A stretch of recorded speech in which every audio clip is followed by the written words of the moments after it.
ሰላም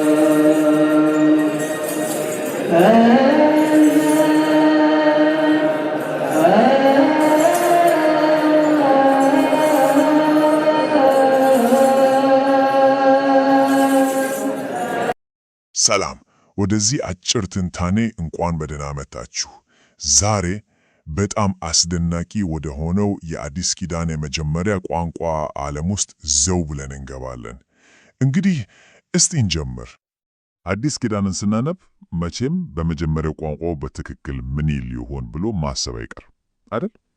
መልሱ ደግሞ በጣም አስገራሚ ነው። ኮይኔ ግሪክ በሚባል የጥንት ቋንቋ ውስጥ ነው የሚገኘው።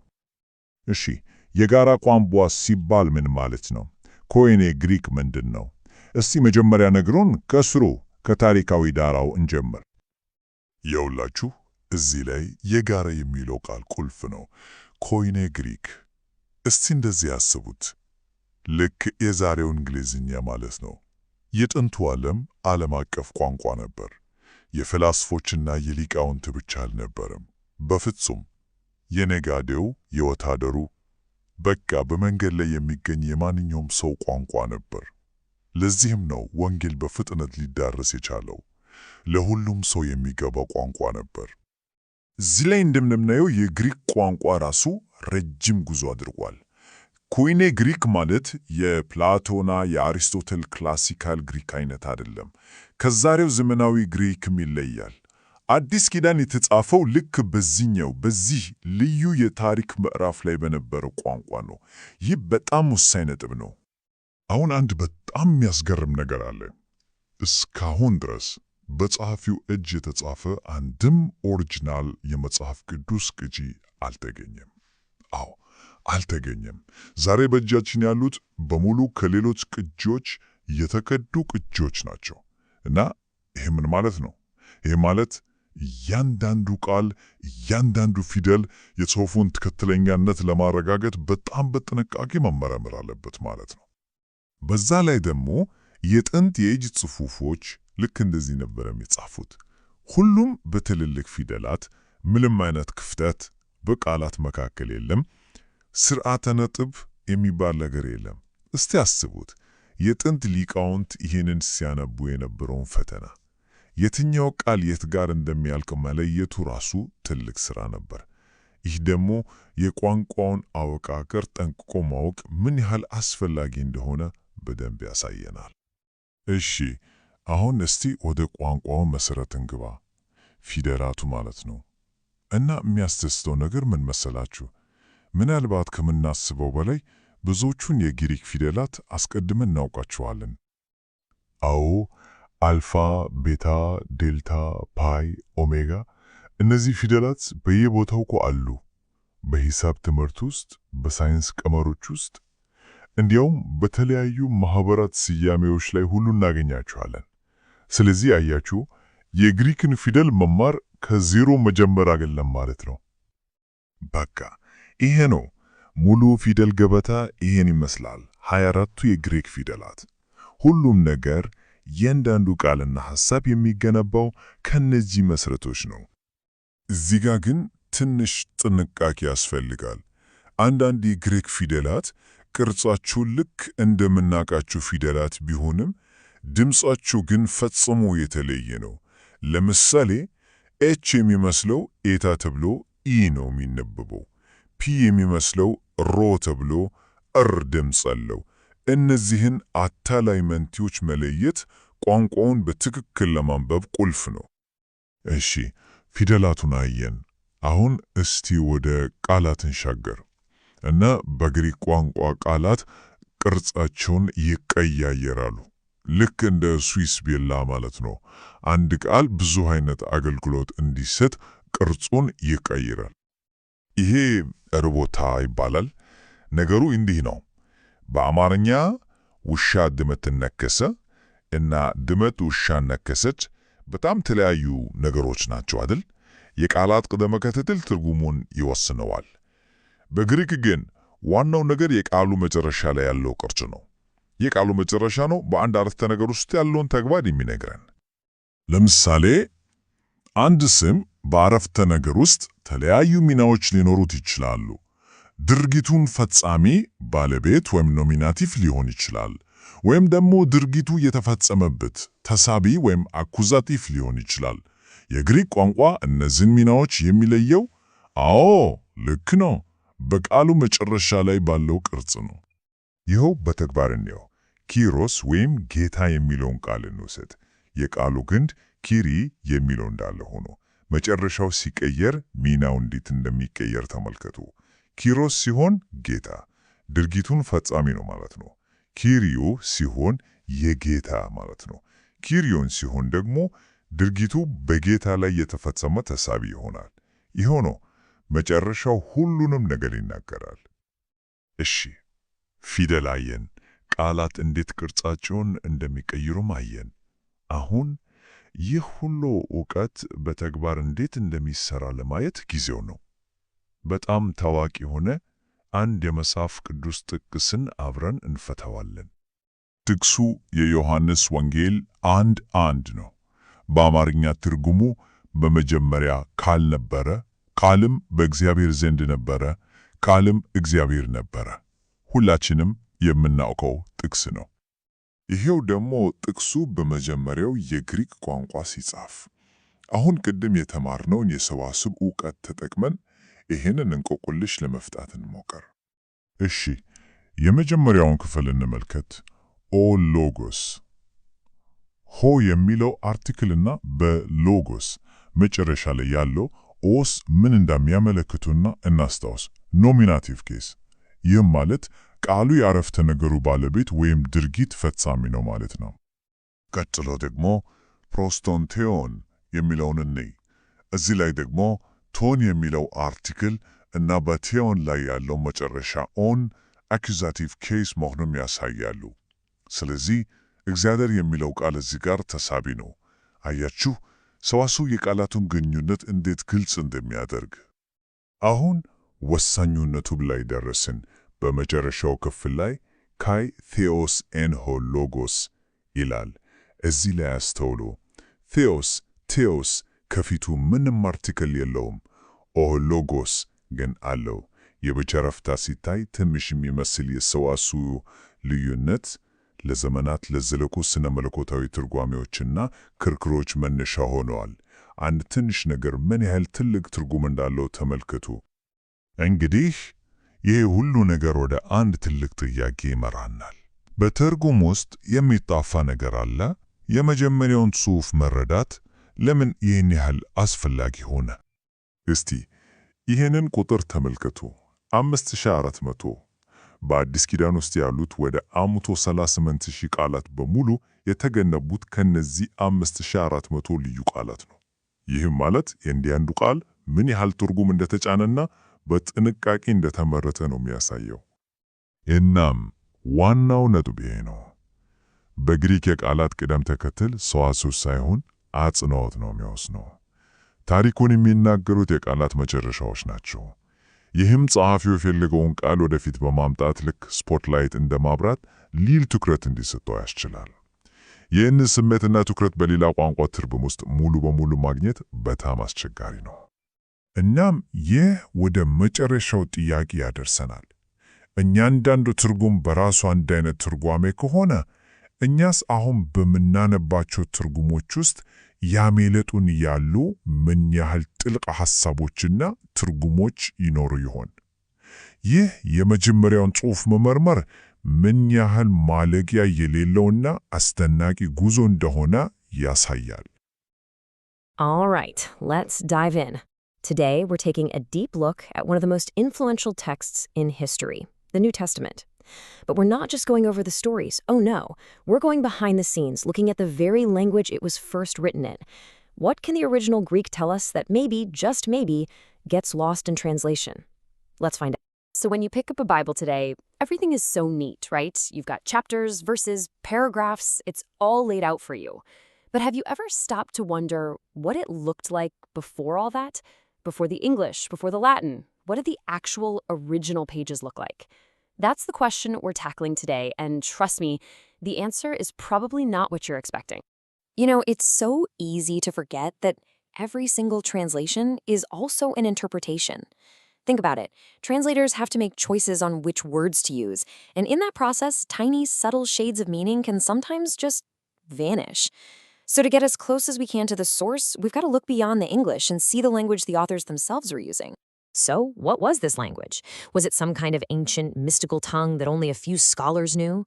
Not at all. It was actually the common language of its time, the one you'd hear on the street, spoken all across a massive empire. And it had a name that, well, it pretty much hit the nail on the head. The language was Koine Greek. And that word, koine, it literally means common. This wasn't the fancy, high-minded classical Greek of philosophers like Plato. Nope. This was the everyday, get your groceries, talk to a soldier kind of Greek. It was the language of the people. This means the New Testament wasn't written for some academic elite. It was written to be understood by everyone. Just to give you some context, take a look at this timeline. You can see Koine Greek pop up right after the classical period, around 333 BC. And that date is absolutely no accident. It's tied directly to Alexander the Great.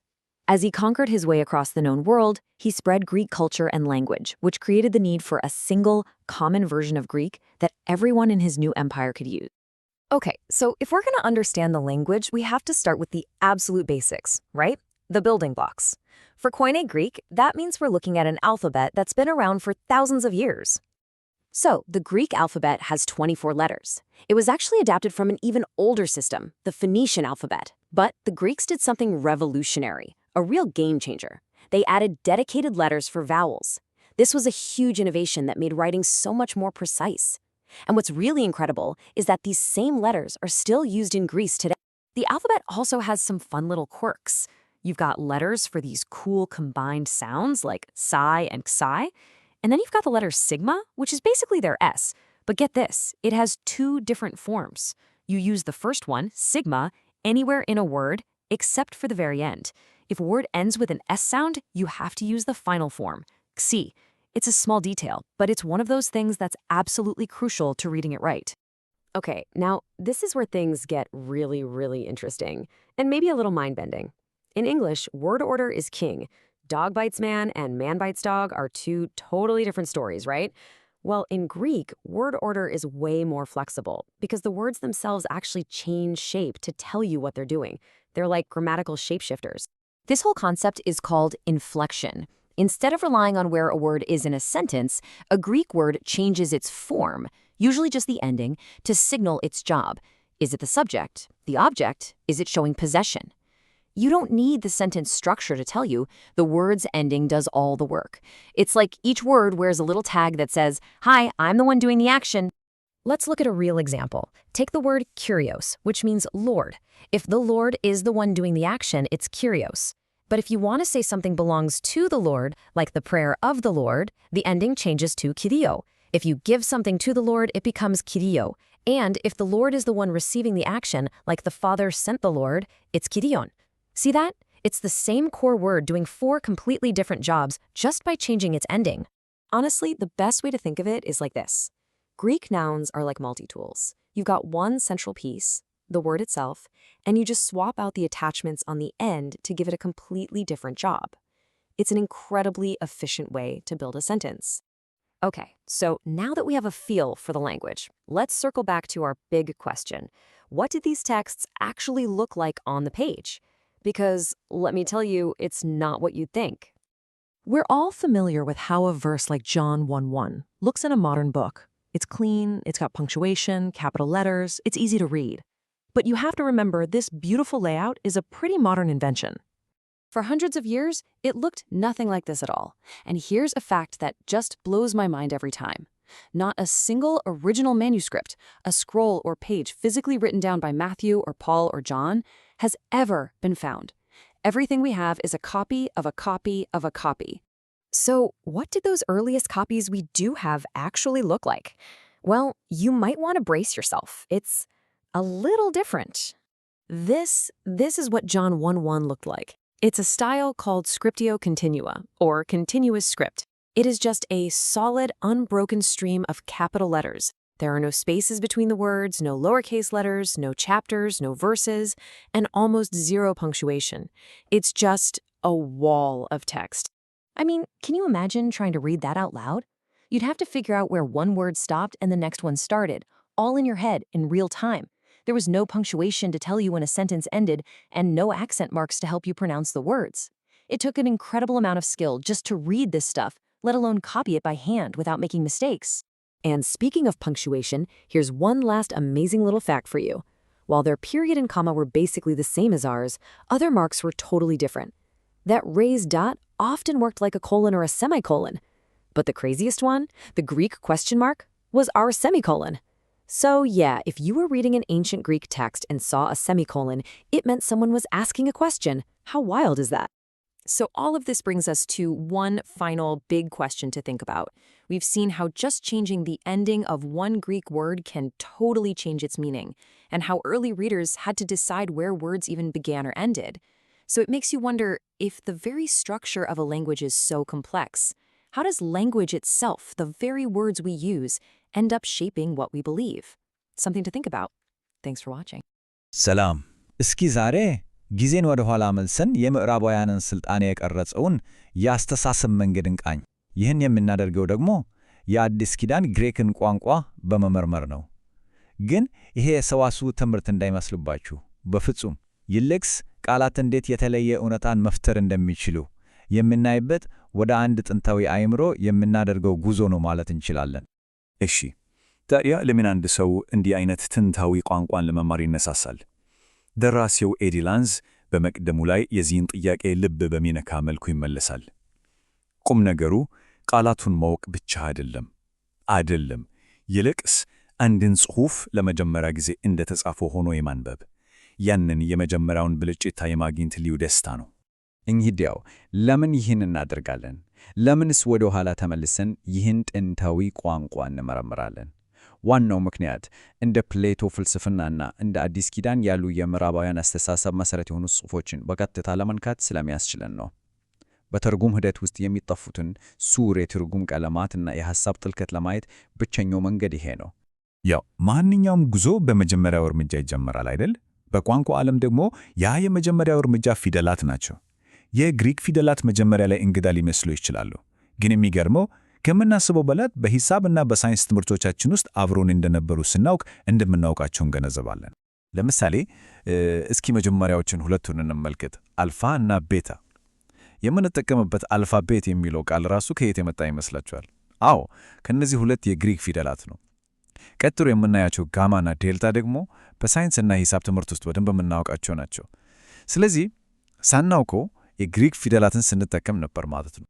አሁን ደግሞ ወደ እውነተኛው ወደሚገርመው ክፍል እንገባለን። ወደ ግሪክ ቋንቋ ልብ ማለት ነው፣ ግሶቹ። እዚህ ላይ ቁም ነገሩ ድርጊቱ መቼ ተፈጸመ የሚለው ሳይሆን እንዴት ተፈጸመ የሚለው ላይ ነው። ይሄ ደግሞ ትልቅ የአስተሳሰብ ለውጥ ይጠየቃል። እስኪ ለአንድ አፍታ ቆም ብለን እናስብ። ግሶቻችን ትኩረታቸው ሰዓት ላይ ባይሆንስ? አንድ ድርጊት ቀጣይነት ያለው ነው ወይስ በአንድ ቅጽበት ተጠናቀቀ? ወይስ ውጤቱ አሁንም የሚታይ ነው? ይህንን ቢያሳዩስ? የአንድን አረፍተ ነገር ትርጉም ምን ያህል በጥልቀት ሊለውጠው እንደሚችል አስቡት። ይህ ጽንሰ ሐሳብ የግስ ገጽታ ወይም በእንግሊዝኛ ቨርባል አስፔክት ይባላል። በቀላሉ ተናጋሪው አንድን ድርጊት በምን አይነት መነጽር እንደሚያየው የሚያሳይ መንገድ ነው ማለት እንችላለን። እናም በግሪክ ቋንቋ 3 ዋና ዋና የግስ ገጽታዎች አሉ። የመጀመሪያው ዱራቲቭ ሲሆን ድርጊቱ ቀጣይነት ያለው መሆኑን ያሳያል። እየጻፍኩ ነበር እንደማለት ነው። ሁለተኛው አውሪስቲክ ይባላል። ይህ ደግሞ ድርጊቱን እንደ አንድነት ለክስተት ያቀርባል። በቃ ጻፍኩ ብሎ ማጠቃለል ማለት ነው። ሶስተኛው ደግሞ ሪዛልታቲቭ ሲሆን የተጠናቀቀ ድርጊት ዘላቂ ውጤት እንዳለው ያሳያል። ጽፌዋለሁ ስንል አሁንም ተጽፎ ይገኛል የሚል ትርጉም እንዳለው ማለት ነው። ይህንን በዘመናዊ ምሳሌ ለማስቀመጥ ዱራቲቭ ልክ ድርጊቱን በቀጥታ ቪዲዮ እንደ መቅረጽ ነው፣ ቀጣይነት አለው። አኦሪስቲክ ደግሞ ያንን ድርጊት በአንድ ቅጽበታዊ ፎቶ እንደ ማሳየት ነው። ሪዛልታቲቭ ደግሞ ቅርጻ ቅርጹ ከተሰራ በኋላ ስራው ከተጠናቀቀ በኋላ የተነሳውን ፎቶ እንደ ማየት ነው። እናም አንድ ጸሐፊ ከነዚህ የትኛውን መረጠ የሚለው ነገር የምናነበውን ጽሑፍ ትርጉም ከስሩ ሊለውጠው ይችላል። ሴክሽን 4 የቋንቋ ውስጣዊ አመክንዮ። አሁን ይህ ሁሉ ትንሽ የተወሳሰበ ሊመስል ይችላል፣ ግን የግሪክ ቋንቋ ውበቱ እኮ አለው እዚህ ላይ። ከዚህ ሁሉ ነገር ጀርባ በሚገርም ሁኔታ አመክንዮአዊ እና ወጥ የሆነ ስርዓት መኖሩ ነው። ሁሉም ነገር የራሱ ቦታና ስራ ተጥለት አለው። ለምሳሌ ሊዮ ወይም እፈታለሁ የሚለውን ግስ እንመልከት። እዚህ ጋር ያለው ዓላማችን ይህንን በቃላችን እንንይዝ አይደለም፣ በፍጹም። ይልቅስ ስርዓቱ ምን ያህል ውብ እንደሆነ ማየት ነው። መጨረሻ ላይ ያለው ፊደል ብቻ በመለወጥ እኔ፣ አንተ፣ እሱ እያለ ትርጉሙ ይለያያል። ይህ በጣም የተደራጀና አመክንዮአዊ የቋንቋ አወቃቀር ነው። ያው አመክንዮው በስሞችም ላይ ይሰራል። ሎጎስ ወይም ቃል የሚለው ስም በአረፍተ ነገር ውስጥ ያለው ሚና ሲለወጥ መጨረሻውም አብሮ ይለወጣል። ይህ ምን ማለት ነው? የአንድ ቃል ተግባር በራሱ ቃል ውስጥ ስለሚታወቅ በአማርኛ እንደምናደርገው ጥንብቅ የቃላት ቅደም ተከተል አያስፈልገውም። ይህ ደግሞ ለጸሐፊው ሐሳቡን በተለያዩ መንገዶች ለማጉላት ታላቅ ነፃነት ይሰጠዋል። ታዲያ ይህን ሁሉ ስናይ ወይኔ ይህን መማር ይቻላል ወይ የሚለው ጥያቄ መምጣቱ አይቀርም። የሚገርመው ነገር ግን አዎ ይቻላል። እንዲያውም ዘመናዊ የማስተማሪያ ዘዴዎች ይህን ጉዞ በጣም ቀላልና ተደራሽ አድርጎታል። ለምሳሌ የቋንቋው ሙሉ መሠረታዊ ሰዋስው የተሸፈነው በስንት ትምህርት ይመስላችኋል? በቃ በ20 አጫጭር ትምህርቶች ብቻ ነው። ይህ የሚያሳየው ትክክለኛውን መንገድ ከተከተሉ ተራራ የሚመስለው ነገር ኮረብታ ሊሆን እንደሚችል ነው። ያው ቋንቋ ስንል በሺዎች የሚቆጠሩ ቃላት ይመጡብናል አይደል? እዚህ ጋር ግን የቋንቋውን አብዛኛውን ክፍል ለመረዳት የሚያስችሉት ዋና ዋና ቃላት ከ300 አይበልጡም። ይሄ በጣም ሊደርስበት የሚችል ግብ ነው። እሺ፣ ታዲያ ይህንን አነስተኛ እና የተመረጠ እውቀት መያዝ ምን ያህል ትልቅ ለውጥ ያመጣል? ውጤቱ በሚያስገርም ሁኔታ ከፍተኛ ነው፣ 70%። አዎ፣ ዋናው ቁም ነገር ይሄ ነው። ያችን ትንሽ የቤት ሥራ በመስራት እነዚያን ጥቂት መሠረታዊ ቃላት በማወቅ ማንኛውንም የአዲስ ኪዳን ግሪክ ጽሑፍ እስከ 70% ድረስ መረዳት ይቻላል። ይህ እኮ በትንሽ ጥረት እጅግ በጣም ብዙ ውጤት ማግኘት ማለት ነው። እናም ይሄ ሁሉ ነገር ወደ ጀመርንበት የመጀመሪያውን ነጥብ ይመለሳል። ደራሲው በመቅደሙ ላይ እንዳስቀመጠው የዚህ ጉዞ የመጨረሻ ግብ ሰዎች ለእግዚአብሔር ካላቸው ፍቅር የተነሳ ወደ ሀብቱ ለመድረስ ጠንክረው እንዲሰሩ ማበረታታት ነው። ስለዚህ ይህንን ሁሉ ስናጠቃልል ጥያቄው ወደኛ ይመለሳል።